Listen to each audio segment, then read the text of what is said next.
नमस्कार, स्वागत है आपका जनसत्य न्यूज पर और मैं हूं आपके साथ भारती सिंह। आज इस वक्त की सबसे बड़ी खबर लेकर मैं यहां पर हाजिर हूं। महाराष्ट्र के रायगढ़ से सबसे बड़ी खबर इस वक्त जो है वो आ रही है। इस खबर में एक बिल्डिंग हादसा हुआ है जो कि 5 मंजिला बिल्डिंग थी, जो कि बारिश से या अभी किसी और वजह से ढह गई है महाराष्ट्र के रायगढ़ में। और क्या इसके रीजन है, इस मुद्दे पर अभी कोई आधिकारिक पुष्टि नहीं हुई है। पर ये पूरा हादसा क्या है, क्या इस बिल्डिंग कैसे ये बिल्डिंग ढही है, कितने लोग इसमें हताहत हैं, बहुत सी खबरें जो है वो अभी हालांकि आधिकारिक तौर पर कोई पुष्टि नहीं हुई है, पर ये खबर जो है वो सामने आ रही है। सीधा चलते हैं पूजा के पास। पूजा हमारी सहयोगी हमारे साथ जुड़ी हुई हैं और उनसे सीधा जानने की कोशिश करते हैं। पूजा, क्या कुछ अपडेट है आपके पास अभी तक महाराष्ट्र रायगढ़ के बिल्डिंग हादसे में? देखिए भारती, ये महाराष्ट्र के रायगढ़ जिले के इलाके है। ये खबर है जहां पे कल शाम को 6 बजे 5 मंजिला ढह गई थी। जा रहा है कि इस इमारत में करीब 5 थी तो 45 परिवार यहाँ पे रहते थे। और भारती, जैसे कि इसमें 30 लोगों के दबे होने की खबर है और जो ये भी खबर आ रही कि एक की मौत और आशंका है कि अभी और भी लोग दबे होने के कारण उनकी मौत की ये खबर आ सकती है। और भारती, मैं आपको बता दूं, कल शाम को 6 बजे इमारत ढही और पुलिस की तरफ जानकारी दी जा रही है भारती, वो ये दी जा रही है कि इमारत 10 साल पुरानी थी और लगातार आपको भी पता है होती रहती है। लोग बता रहे हैं यहाँ ये जो इमारत है, ये जो गिरी है, ये एक गिरने के 1 घंटे पहले से ही ये हिल रही थी, काफी इससे बाहर आ गए थे, इसीलिए अभी इसमें 30 लोगों के दबे होने की खबर। और जैसे कि भारती ये आपने भी बताया कि ये महाराष्ट्र के इलाके की रायगढ़ जिले की खबर है और इसको के दबे हो रहे हैं। अगर इसमें मैं आपको बताऊं तो एनडीआरएफ भी लग गई है। बचाव के कार्य से ही ये इमारत ढही थी, उसके भी बचाव कार्य शुरू हो गया। तुरंत ही लोगों को वहां से निकालने एनडीआरएफ की टीम बाकी लग गई थी। और आपको बता दूं यहाँ पे अमित शाह जी का भी आया है, अमित शाह ने किया है, जिसमें उन्होंने बताया एनडीआरएफ की टीम महाराष्ट्र बहुत ही, उन्होंने कहा कि महाराष्ट्र में एक इमारत का ढहना ही दुखद, उन्होंने दुख जताया है। और मैं आपको बता दूं कि एनडीआरएफ के निदेशक ने भी संभावना जताई है कि वो पूरा करेंगे और लोगों को निकालने की कोशिश करेंगे। जी पूजा, इसमें क्या कोई जान का भी कोई हताहत हुआ है, कोई जान का नुकसान भी हुआ है? जैसे कि मैंने आपको बताया कि एक के यहाँ पे खबर आ रही है, शंका जताई जा रही है, इस तरह से गिरी है भारती। 5 मंजिल और इतने यहाँ पे परिवार रहते थे, 45 परिवार रहते थे, तो उस हिसाब से इस बिल्डिंग में और भी लोगों के हताहत होने है और लगातार यहाँ पे जैसे बचाव कार्य तो भारती और भी लोगों के यहाँ पे हताहत होने की खबर आ सकती है। पूजा, क्या कुछ वहां पर किसी आधिकारिक तौर पर क्या कुछ अनाउंसमेंट की गई है कि कुछ मुआवजा दिया जाएगा या कुछ इस तरीके की कोई भी अनाउंसमेंट जो है वो महाराष्ट्र सरकार की तरफ से या फिर केंद्र सरकार की तरफ से अभी तक कुछ आई है क्या? देखिए, यहाँ पे जो हमें खबर मिल रही है वो ये मिल रही है कि उद्धव ठाकरे ने अधिकारियों से बात की है और बचाव कार्य के जल्दी का कहा है और साथ में हालात की जानकारी। और अभी तक हमें जो जानकारी है वो अभी कोई जानकारी नहीं है भारती। जी शुक्रिया पूजा तमाम जानकारी के लिए। तो ये हमारे साथ पूजा थी जो कि महाराष्ट्र के रायगढ़ की पूरी खबर जो है वो हमें दे रही थी। मैं कुछ और डिटेल आप लोगों को बता देती हूँ। इसमें मुंबई के सीएम जो है, महाराष्ट्र के सीएम उद्धव ठाकरे, उन्होंने हादसे पर चिंता जताई है और वहां के विधायक और जो वहां के कलेक्टर हैं निधि चौधरी, उनसे बात और वहां पर सारी व्यवस्थाएं करने के लिए वहां पर कहा गया है। और इसी बीच गृह मंत्री अमित शाह ने भी जो है वो ट्वीट कर इस हादसे को लेकर चिंता जताई है और मलबे में फंसे लोगों के लिए प्रार्थना की है और सभी लोगों से कहा है कि मलबे में फंसे लोगों के लिए प्रार्थना की जाए। और महाराष्ट्र के रायगढ़ की इस इमारत का ढहना बेहद दुखद है अपने आप में, क्योंकि अक्सर हम ये देखते आए हैं कि महाराष्ट्र में जब भी बारिश होती है, जब भी वहां पर पानी का स्तर बढ़ जाता है, तो अक्सर ये हादसे जो हैं, बिल्डिंग हादसे देखने को मिलते हैं। पिछले साल या उससे पिछले साल या उससे पिछले साल हम अगर गिनना शुरू करेंगे तो शायद हादसों की कोई कमी नहीं है। वहां जैसे ही पानी का स्तर बढ़ना शुरू होता है तो उसी तरीके से वहां पर जो है वो बिल्डिंग हादसे और इस तरीके के हादसे अक्सर देखने को मिलते हैं। हालांकि अभी तक एक व्यक्ति की मौत की वहां पर जानकारी मिल रही है और करीब 30 लोगों के अभी भी फंसे होने की खबर है। देर रात जब यह हादसा हुआ तभी देर रात ही जो है वो वहां पर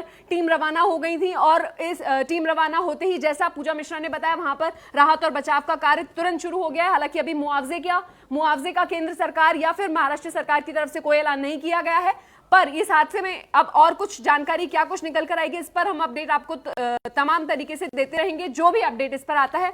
बढ़ते हैं अगली खबर की ओर। सुशांत सिंह राजपूत जो हैं, उनके केस को सीबीआई के अंडर आए हुए आज 5वां दिन हो गया है और आज क्या कुछ अपडेट सामने आएंगे ये देखने वाली बात होगी, क्योंकि इस केस में हर दिन एक नया मोड़ ले रही है। सीबीआई नए तरीके से जो है वो जांच कर रही है और इस केस में जो जल्द ही सीबीआई सुशांत सिंह की साइकोलॉजिकल ऑटोप्सी जो है वो करेगी। सीबीआई ने सोमवार को कपूर अस्पताल के उन सभी डॉक्टरों से पूछताछ की जिन्होंने सुशांत सिंह राजपूत का पोस्टमार्टम किया था और सीबीआई किसी भी वक्त रिया चक्रवर्ती और उनके पेरेंट्स, उनकी फैमिली से जो है वो, और उनके ब्रदर, उनकी पूरी फैमिली से जो है वो पूछताछ कर सकती है, कभी भी उनको बुलाया जा सकता है।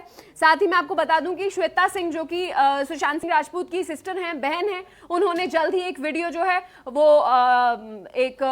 है वो डाला और उस वीडियो को शेयर करते हुए उन्होंने कहा वो वीडियो जो है वो श्वेता के शादी का रिसेप्शन का वीडियो है और उस वीडियो में वो दिख रहा है कि कैसे सुशांत सिंह राजपूत अपनी बहन को गले लगाए हुए हैं और साथ में इस वीडियो को साझा करते हुए श्वेता सिंह ने कहा कि ये वीडियो जो है ये मेरे भाई ने मेरे रिसेप्शन के दिन मुझे गले लगाया था। मुझे याद है रिसेप्शन से एक दिन पहले कैसे वो रोया था, काश मैं उसे वापस ला पाती। यानी कि ये भावनाएं जो हैं वो श्वेता सिंह यानी कि जो सुशांत सिंह राजपूत की बहन है उनकी हैं, जो कि उन्होंने एक वीडियो साझा करते हुए अपनी भावनाएं व्यक्त की और जताया कि कैसे वो अपने भाई को याद कर रही हैं। और आज क्योंकि 5वां दिन है, सबसे बड़ी खबर यही है कि आज 5वां दिन है और क्या कुछ सीबीआई आज के दिन में खंगाल कर निकालती है, क्योंकि हर दिन कुछ ना कुछ एक नई अपडेट जो है वो सीबीआई जो है वो लेकर आ रही है। कुछ ना कुछ नई अपडेट्स जो हैं वो सीबीआई लेकर आ रही है। चलिए बढ़ते हैं अगली खबर की ओर और अगली खबर है सीधा गुजरात से। अभी हमने एक खबर ली है जिसमें कि मुंबई की खबर है, जिसमें कि 5 मंजिला जो बिल्डिंग है वो गिर गई है, जिसकी वजह से एक व्यक्ति की मौत हो गई है। पर अब क्योंकि हम पानी और बिल्डिंग ढहने और इन सब चीजों की खबर को अगर आगे बढ़ाएं तो गुजरात से खबर है। गुजरात में जो है बारिश का कहर बढ़ता जा रहा है, जिसके चलते अब तक जो है वो बाढ़ में 9 लोग बह गए हैं। ये बहुत बड़ी खबर है कि 9 लोग जो है वो बह गए हैं और एक अलर्ट जो है वो जारी कर दिया गया है गुजरात में बारिश और बाढ़ का कहर पूरी तरीके से कायम है और ये कहर जो है वो जारी है और इसमें 9 लोग जो हैं बह गए हैं, 9 लोगों की मौत हो गई है। ये बड़ी खबर है गुजरात से इस वक्त, जबकि 75 से ज्यादा लोगों का रेस्क्यू करके उन्हें बचा लिया गया है। ये बड़ी खबर जो है सीधा गुजरात से हमारे पास आ रही है। राज्य के कई हिस्सों में अलर्ट जारी कर दिया गया है, जो कि अक्सर किया जाता है जब इस तरीके के बाढ़ या इस तरीके की बारिश का जब कहर जो है वो देखने को मिलता है। राजकोट में बारिश और बाढ़ से बुरा हाल है पूरी तरीके से और राजकोट में स्वामीनारायण मंदिर के पिछले हिस्से में बाढ़ की लहर तांडव मचा रही है। मंदिर का काफी हिस्सा बाढ़ की लहरों में डूब चुका है और ये जो है वो बहुत बड़ी खबर है इस वक्त गुजरात से, क्योंकि 9 लोग इसमें अपनी जान गंवा चुके हैं, 9 लोग इस बाढ़ में बह गए हैं और करीब 75 से ज्यादा लोगों को हालांकि रेस्क्यू कर लिया गया है। और इस खबर में और आगे क्या कुछ अपडेट है। मोरबी इलाके में बाढ़ से 50 लोग जो हैं वो 50 लोग इसमें फंसे हुए हैं, ग्रस्त हैं। हालांकि गुजरात के अलग अलग हिस्सों में बाढ़ की वजह पूरी तरीके से वहां की जिंदगी, वहां की जो व्यवस्थाएं हैं वहां पर सब हर जगह ब्रेक लग गया है और इस ब्रेक के लगने से गुजरात पूरी तरीके से ठप हो गया है। पर अच्छी खबर यह है कि रेस्क्यू ऑपरेशंस जो है वो वहां पर कंटिन्यूस जारी हैं, जिसके चलते 75 से ज्यादा लोगों का अब तक रेस्क्यू कर लिया गया है और करीब 9 लोगों की इसमें मौत हो गई है। 9 लोग बाढ़ के कहर में बह गए हैं। चलिए, ये थी गुजरात से। अब अभी की खबर, बढ़ते हैं अगली खबर की ओर। अगली खबर है प्रशांत भूषण, वरिष्ठ वकील प्रशांत भूषण का न्यायालय की अवमानना मामले में आज जो है वो उनको सजा सुनाई जाएगी, क्योंकि उन्होंने जो 2 ट्वीट किए थे जिसके चलते उनसे माफी मांगने के लिए कहा गया था। कोर्ट ने उनसे अपील थी कि वो अपनी माफी मांगे, पर उन्होंने माफी मांगने से इनकार कर दिया। उन्होंने कहा कि ये मेरी अपनी भावना है, ये मेरे अपने व्यक्तिगत जो राय है जो मैंने रखी थी, मैं इस राय पर कायम हूं। उन्होंने माफी मांगने से साफ इनकार कर दिया, जिसके लिए हमारे साथ हमारी सहयोगी अनु भी जुड़ रही हैं, उनसे भी हम बात करेंगे। और उससे पहले मैं आपको बता दूं कि आज जो है अवमानना मामले में दोषी करार वरिष्ठ वकील प्रशांत भूषण को सजा सुनाई जा सकती है, सजा सुनाई जाएगी। इससे पहले सोमवार को प्रशांत भूषण ने न्यायपालिका के प्रति अपमानजनक 2 ट्वीट के लिए माफी मांगने से इनकार कर दिया। उन्होंने कहा कि इसमें उन्होंने अपने उन विचारों को व्यक्त किया है जिन पर वह हमेशा विश्वास करते हैं। प्रशांत भूषण ने स्वतः अवमानना के मामले में दाखिल अपने पूरक बयान में कहा कि प्रखंड पूर्ण क्षमता याचना मेरी अंतरात्मा और एक संस्था के अपमान समान होगा। यानी कि उन्होंने पूरी तरीके से स्पष्ट कर दिया है कि वो इस मामले में माफी नहीं मांगेंगे। उन्होंने जो भी कुछ कहा वो उनकी राय थी और वो उस मामले में माफी नहीं मांगेंगे। प्रशांत भूषण, अब आगे क्या कुछ है, हम सीधा चलते हैं हमारी सहयोगी अनु के पास। अनु जी, क्या कुछ जानकारी है आपके पास प्रशांत भूषण को लेकर? जी भारती, जिस तरीके से आपने पूरी जानकारी दी है कि कल तक का आखिरी समय था प्रशांत भूषण के पास, जहां कोर्ट की तरफ से अवमानना करने का दोषी उन्हें पाया गया है और क्षमा याचिका का 24 अगस्त तक के लिए उन्हें समय दिया गया था। लेकिन प्रशांत भूषण ने क्षमा नहीं मांगी है, उन्होंने माफी नहीं मांगी है और उन्होंने साफ शब्दों में ये बात कही है कि जो भी उन्होंने ट्वीट किए हैं वो एक रचनात्मक आलोचना है, जो कि उन्होंने सुप्रीम कोर्ट में कार्यरत काफी समय तक रहते हुए उनकी ये जिम्मेदारी बनती है कि सुप्रीम कोर्ट जिस पर अपर विश्वास है देश की जनता का, उस पर वो विश्वास बना रहे और कभी अगर उन्हें ऐसा लगता है कि वो अपने उद्देश्य से भटक रही है तो उन्हें इस तरह की आलोचना कर बताया जाए या अपना सुझाव दिया जाए, जो कि उनका अधिकार है। उन्होंने कहा कि उनका अधिकार है और जो भी उन्होंने ट्वीट्स किए हैं वो एक रचनात्मक आलोचना है, एक क्रिएटिव क्रिटिसिज्म है, जिससे कोई भी अछूता नहीं रह सकता, क्योंकि हम लोकतंत्र में रहते हैं। उन्होंने 24 तारीख को ये साफ कर दिया कि वे माफी नहीं मांगेंगे। उन्होंने कहा कि अगर वे झूठी माफी मांगते हैं तो ये उनकी अंतरात्मा के खिलाफ होगा, क्योंकि वे नहीं चाहते कि वो ऐसे मुद्दे पर माफी मांगे जिस पर उनका मन गवाही ना दे। तो पहले ही सुप्रीम कोर्ट की तरफ से कहा गया था कि 24 अगस्त को अगर प्रशांत भूषण माफी मांग लेते हैं तो 25 अगस्त को कोर्ट एक बार फिर से सुनवाई करेगा। लेकिन ये नहीं बताया गया था कि अगर 24 तारीख को वे माफी नहीं मांगते हैं तो सुप्रीम कोर्ट इस पर आगे सुनवाई में क्या करेगा, जो कि आज हमें देखना होगा। इसलिए आज का जो दिन है वो काफी अहम है प्रशांत भूषण अवमानना के इस मामले में, जहां प्रशांत भूषण जब माफी मांगने से मना कर देते हैं तो क्या उन पर क्या सजा सुनाई जाएगी, क्या उन्हें जेल भेजा जाएगा या फिर क्या सजा होगी। और जिस तरह से भारती, हमारे सभी दर्शक भी जानते हैं कि प्रशांत भूषण के इस केस को लेकर राय बटी हुई है। 2400 से ज्यादा वकील थे और कई ऐसे लोग हैं जिन्होंने ऑनलाइन ये गुहार लगाई है कि प्रशांत भूषण पर कार्रवाई ना की जाए। यानी उनके पास उनके साथ समर्थन में एक बड़ी लॉबी है, काफी लोगों का समर्थन उन्हें मिल रहा है। और जैसा कि हमने देखा था कि सुप्रीम कोर्ट के बाहर भी लोगों ने हाथ पकड़कर एक पूरी एक लाइन बनाई थी और प्रशांत भूषण के समर्थन में वे आए थे। वे शांति से पोस्टर लेकर प्रशांत भूषण के समर्थन में खड़े हुए थे। तो एक तरफ ये भी माना जा रहा है कि आज अगर कोई सुनवाई होती है जिसमें प्रशांत भूषण को सजा सुना दी जाती है तो कई बड़े मायनों पर आज का दिन अहम है। ये भी देखा जाएगा कि सुप्रीम कोर्ट अपनी आलोचना को लेकर कितना संवेदनशील है, साथ ही स्वतंत्रता, जो अभिव्यक्ति की स्वतंत्रता है, उसे लेकर भी आज कई आकलन किए जाएंगे। सुप्रीम, ये भी देखिए एक पक्ष ये भी आता है, जैसे आपने भी कई बार बताया है भारती, की किस तरीके से सुप्रीम कोर्ट को भी सेंसिटिव होना जरूरी है, उन्हें भी सहिष्णु होना बहुत जरूरी है। और लोगों की राय इस बात पर भी बटी हुई है कि क्या किसी न्यायाधीश पर अगर कोई टिप्पणी की जाती है, कोई बयान दिया जाता है, तो क्या वो कोर्ट की अवमानना है? यानी किसी व्यक्ति विशेष पर अगर कोई टिप्पणी की जाती है तो क्या उसे कोर्ट की अवमानना से जोड़कर देखा जाएगा? और साथ ही जो जब भी हम देखते हैं कई वरिष्ठ लोग हैं जो कि पैनल पर बैठते हैं, चर्चाओं में बैठते हैं, वे विदेशों के उदाहरण देते हैं जहां पर कभी भी किसी व्यक्तिगत पर की गई टिप्पणी उसे कोर्ट की अवमानना से जोड़कर नहीं देखा जाता है। लेकिन जिस तरह से हम देख रहे हैं कि जून 2020 में जो एक ट्वीट किया गया था प्रशांत भूषण की ओर से, जहां जो सीजेआई है उनको उनकी एक तस्वीर को लेकर टिप्पणी की गई थी, और इससे पहले भी वकीलों के बारे में और इससे पहले भी कई न्यायाधीशों को लेकर प्रशांत भूषण आलोचना करते रहे हैं और उससे जुड़े भी ये केस हैं। अब देखिए कि इस पर सुप्रीम कोर्ट ने ये कहा हुआ है कि अगर उन ट्वीट्स को या फिर जो प्रशांत भूषण की तरफ से आरोप लगाए गए थे, अगर कोई भी उन्हें रिपीट भी करता है, दोबारा से उन बातों के बारे में जिक्र करता है, तो उसे भी कोर्ट की अवमानना माना जाएगा।